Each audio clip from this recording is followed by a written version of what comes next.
তোমরা কেমন আছো? আশা করি তোমরা ভালো আছো। আজকে তোমার দাদা ভাই বড় বড় জ্যান্ত কই মাছ নিয়ে এসছে। সেই কই মাছগুলো দেখো, এই কই মাছের তেল কই করবো। তেল কইয়ের ভিডিওটা তোমরা দেখতে থাকবে। এই যে বড় বড় মাছ দেখতে পাচ্ছ, বাবা ওদের খচালেই ওরা খেপে যাবে। বন্ধুরা, এই যে কই মাছগুলো কেটে দিয়েছে তোমার দাদা ভাই ভালো করে, আর আমি নুন হলুদ মাখিয়ে নিচ্ছি। এটা পুরো তেল কই করব। এই যে নুন হলুদ মাখিয়ে নিলাম,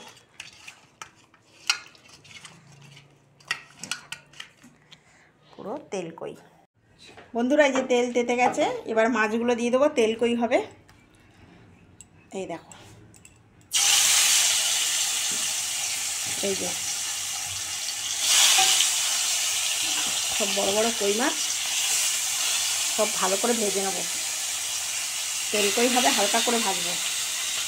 বন্ধুরা, আদা বাটা, জিরে বাটা, ধনে বাটা আর লঙ্কার গুঁড়ো আর হলুদ দিয়েছি। এর মধ্যে কাঁচা লঙ্কা বাটা সব মিক্সিতে বেটে নিয়েছি। এই মশলাটা দিয়ে তেল কইটা বানাবো। বন্ধুরা, ভাজা হয়ে গেছে। এই যে এই মাছটা খুব একটা বেশি করা যাবে না, মানে কড়া ভাজা যাবে না, একদম হালকা হালকা করে ভাজবো। এগুলো এবার তুলে নেবো একটা করে সব।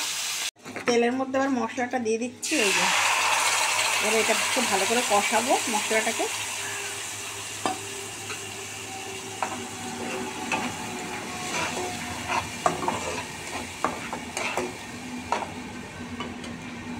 বন্ধুরা দেখো, তেল মশলা থেকে তেল ছেড়ে গেছে। এবার তেল কইটাতে তোমার একটু একটু বেশি তেল না দিলে তেল কইটা ভালো লাগে না।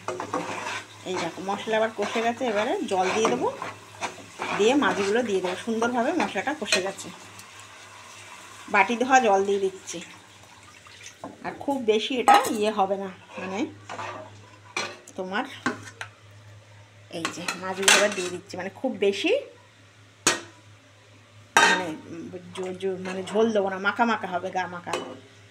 আর আমি একটু ধনেপাতা দেবো বন্ধুরা, আমার ধনেপাতা আছে। তেলকুই অ্যাকচুয়ালি ধনেপাতা দেয় না, কিন্তু আমার আছে বলে আমি দেবো, যেহেতু শীতকাল। ওই যে বন্ধুরা, রেডি হয়ে গেল তেলকুই। এবার আমার কাছে একটু ধনেপাতা আছে তাই আমি দিচ্ছি, অপশনালি। তোমরা না চাইলে নাও দিতে পারো, কিন্তু আমার যেহেতু আছে শীতকালে ওই জন্য দিলাম, নাহলে অ্যাকচুয়ালি তেলকুইয়ে ধনেপাতা লাগে না। ঠিক আছে, আমি এটা তোমাদের কাছে সার্ভ করে দেখাচ্ছি। রেডি হয়ে গেল তেলকুই,